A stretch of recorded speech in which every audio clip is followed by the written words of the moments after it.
Hello everyone, my name is Benny Ferguson, and in this video we want to talk about the fact that you are the center of your world. You are the center of your world.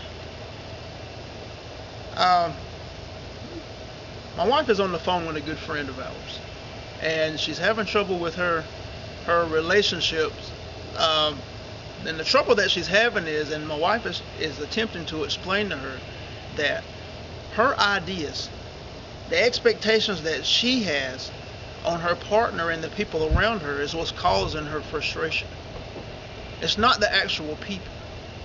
And this is a profound idea that all of us need to get. You are the center of your world. You are the center of your life. In your life, you have people coming and going all the time. You have different experiences right now until you know how to begin to control and manage your experiences. You have good and bad experiences.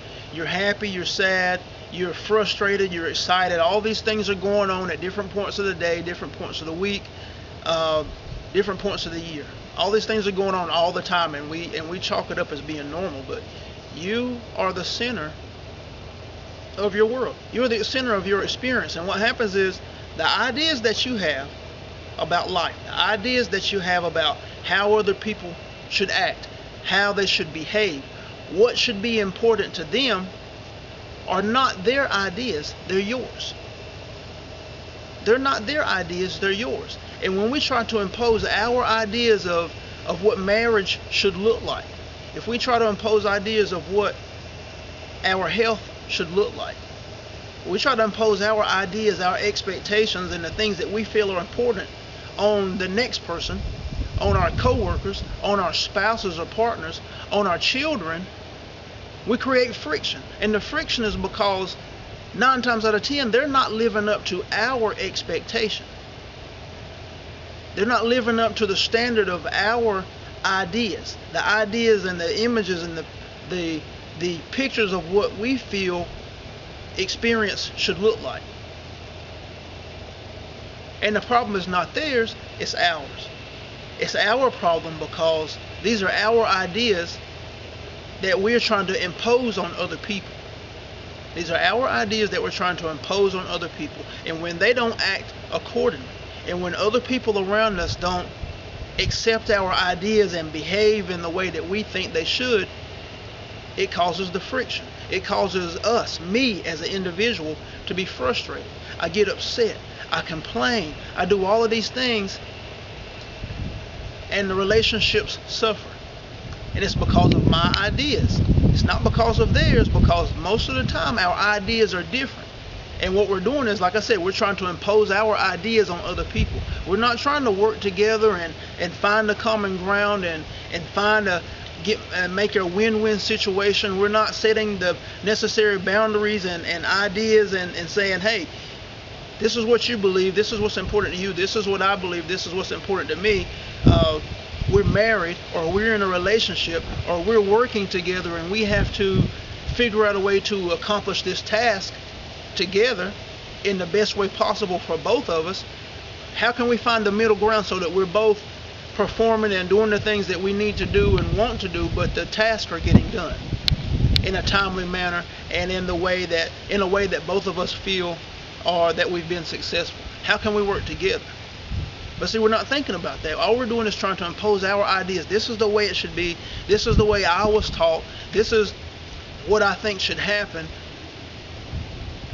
And what we believe or what we feel is important may not be important for the next person. And this is something that me and my wife have had to work through. My idea of marriage wasn't her idea of marriage. We had a fantastic relationship before we got married, but as soon as the label of marriage, as soon as that was placed on our relationship, the relationship changed. Because I had my ideas of marriage, what I saw growing up. She had her ideas of marriage, what she saw growing up. And they were in conflict. And when those ideas came in conflict, our relationship went south. Because we were trying to hold on to the ideas and not hold on to the relationship. An 8-year relationship. off and on. Imagine that. Be careful of your ideas. Be careful of, and begin to become aware of why you're upset. Why are you frustrated with this person? Why are you frustrated with this situation? Are you trying to impose your ideas on somebody else and not aware of the fact that, hey, this is my idea, it's not theirs. This is important to me, but it may not be important to them. This is where the friction comes in. You are the center of your world. You can control and manage what goes on around you, and it starts with your thinking.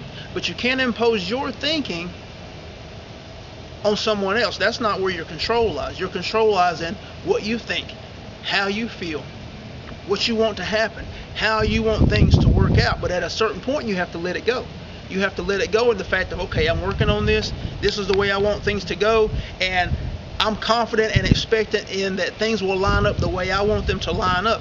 And they will, but they may not come through who you think they're going to come through. It may not happen exactly the way you want it to happen, and to force it by forcing your ideas and what you think should happen on other people, whether it's in your home or at work, whether it's on your children, is what causes the conflict. It's what destroys relationships. It's what slows you down from accomplishing your goals and dreams, whether it's a fantastic marriage or a beautiful relationship, or a fun and exciting, rewarding and fulfilling career. Whatever it is, we don't achieve by imposing our ideas on other people. We achieve by knowing what we want, having a clear idea of what we want, knowing how we want it, knowing how we're going to feel when we achieve that goal, and taking the necessary actions moving toward those goals, and allowing other people, allowing life, allowing the universe to mold itself around our idea, but not imposing our ideas on other people. I want you to think about it. Think about whether your frustration comes from what that other person is doing or what you're expecting that other person to do. Because what you're expecting and what their ideas or what they're choosing to do or what they believe is important may be different from yours. Are you strong enough to allow them to be who they are? Or is it weakness and fear that's driving you to try to make people be who you think they should be? Think about it. Just another idea. Bottom line basis is your beliefs, your thinking, how you choose to feel, how you choose to look at the world, how you want to experience the world, and what causes the conflict, what causes the frustration, what really causes the stress in your life. Is it really the things out here that happen, or is it our ideas about the things that happen?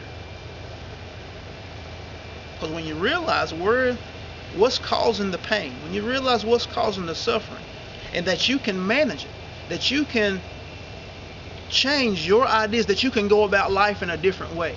When you can realize that you can go about life in a different way, and you can look at life to the fact that, hey, I expect things to go a certain way, but I don't expect people to act a certain way. I expect things to go a certain way, but I don't put my expectation on other people. I expect that things will happen the way I want them to, but I'm not going to make you be the person that it comes through. I'm not going to make you be the person that it comes through, but I'm going to expect things to go the way I want them to go. And that's what I do. I don't expect of people. I expect of life. I expect of situations and circumstances. I expect them to go a certain way. I expect to meet good people. I expect things to work out perfectly. I expect to be an awesome person toward other people, but I don't expect other people. I don't expect of other people. My expectation of life, my expectation of how the universe responds to me is what draws people to me that match what I expect. But I don't expect of people. Because each person is different. Each individual is on their own journey. And you and the next person, you and your wife or you and your husband may be on different levels. And if you're on different levels and you're expecting them to be and do one person when they're not that person, and they're not even seeing life from where you are, if you can allow them to be who they are, then you're always going to be in conflict. You're always going to be suffering. You're always going to be in pain. And you guys are always going to be at each other, and the relationship is always going to be deteriorating because of that fact. Think about it. Think about your ideas and whether you're trying to impose your ideas on somebody else, whether your ideas are the next person's ideas, and how that may be the conflict. My name is Benny Ferguson. Thank you.